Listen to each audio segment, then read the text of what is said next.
Napi's Rock in Okotoks. And there's that erratic, and you have a panel there.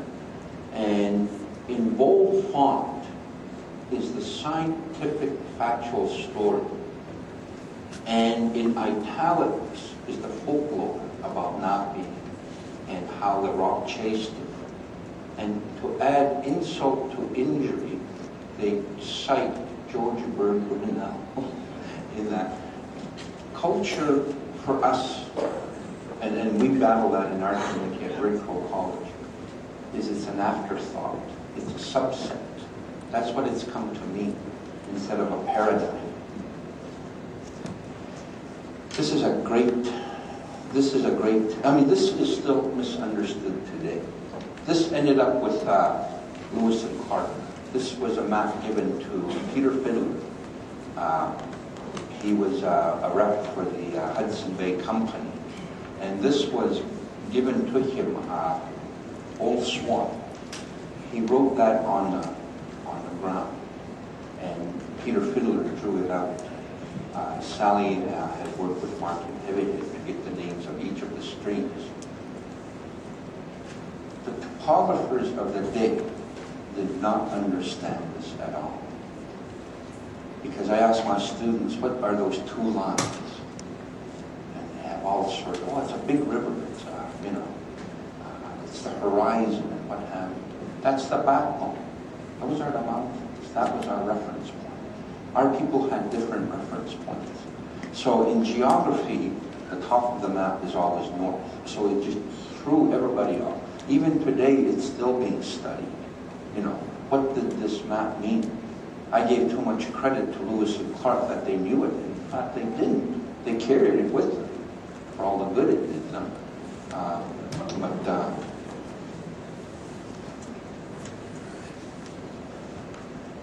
One of the elders that I worked with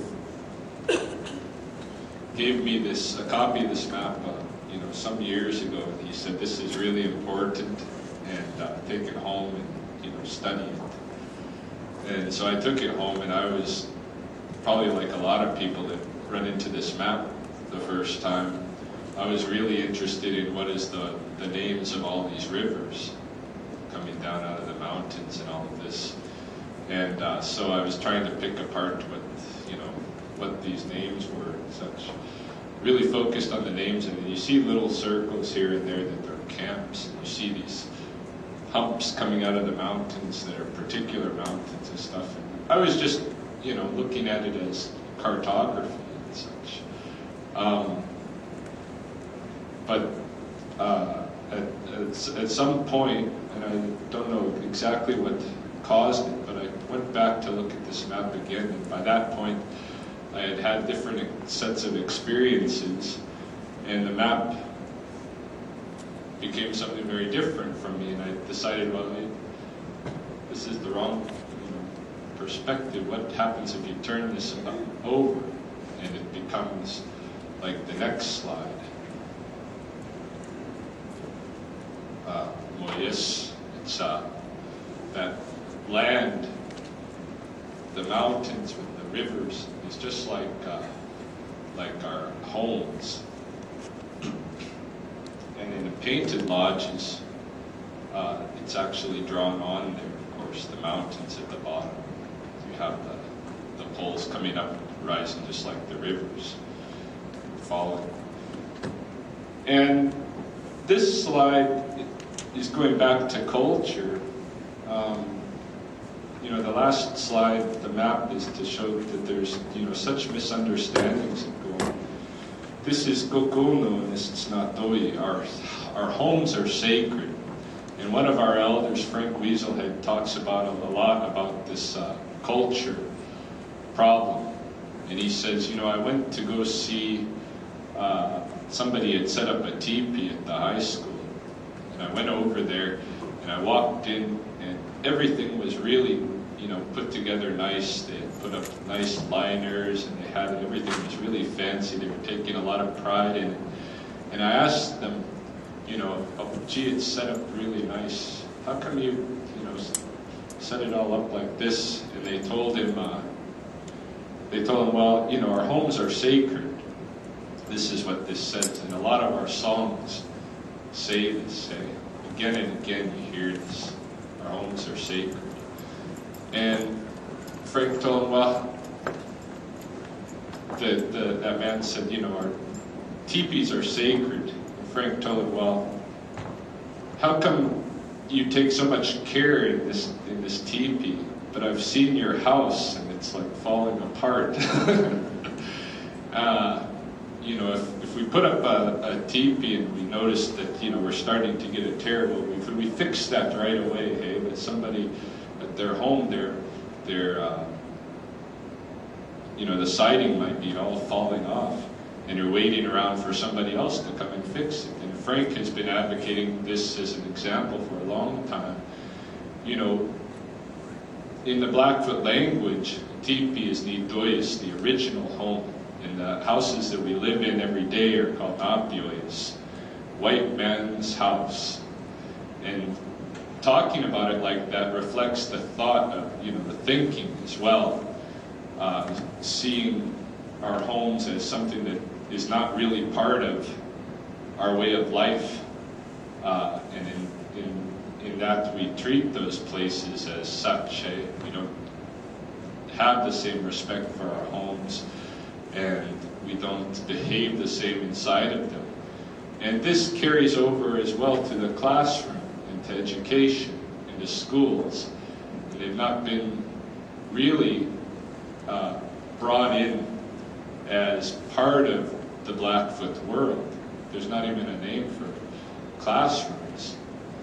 And again, this is related, an extension of this problem with culture.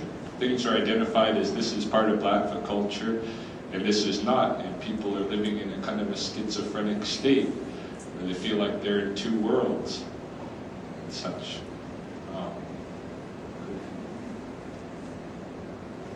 And one of our other elders, I'll let Narcissus talk about this, but one of our elders says, we need to accept those things that we've adopted, but we need to bring them in and bring them into our life our way.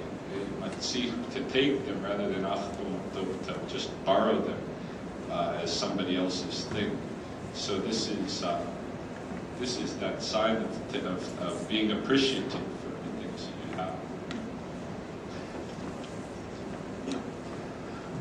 Just going back to the previous slide, I just wanted to quickly say an archaeologist by the name of Jerry Oatlar, in his presentation, said, as an archaeologist, I look at these teepee rings and it's the rocks. I go in there and I measure it. And he was working with Bruce Starlight from Sutina, Sarsi. And he said he'd look for the door, and he'd look for where the fireplace was. And he would get after me. Come on, old Ron, when are you going to learn? He said, when I finally got it, that this is a home, everything fell into place. Of course it's a home.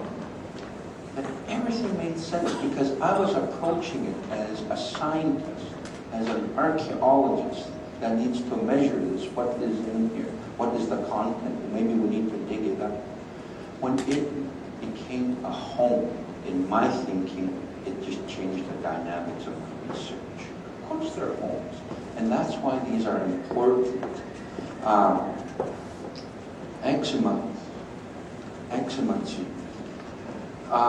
This whole thing, when somebody prays for you, you take their prayer and you put it to your heart. That is exumancy. You take whatever gift is given to you. In this case, it's prayer. And I just wanted to say that this is my idea of keeping my pictures. But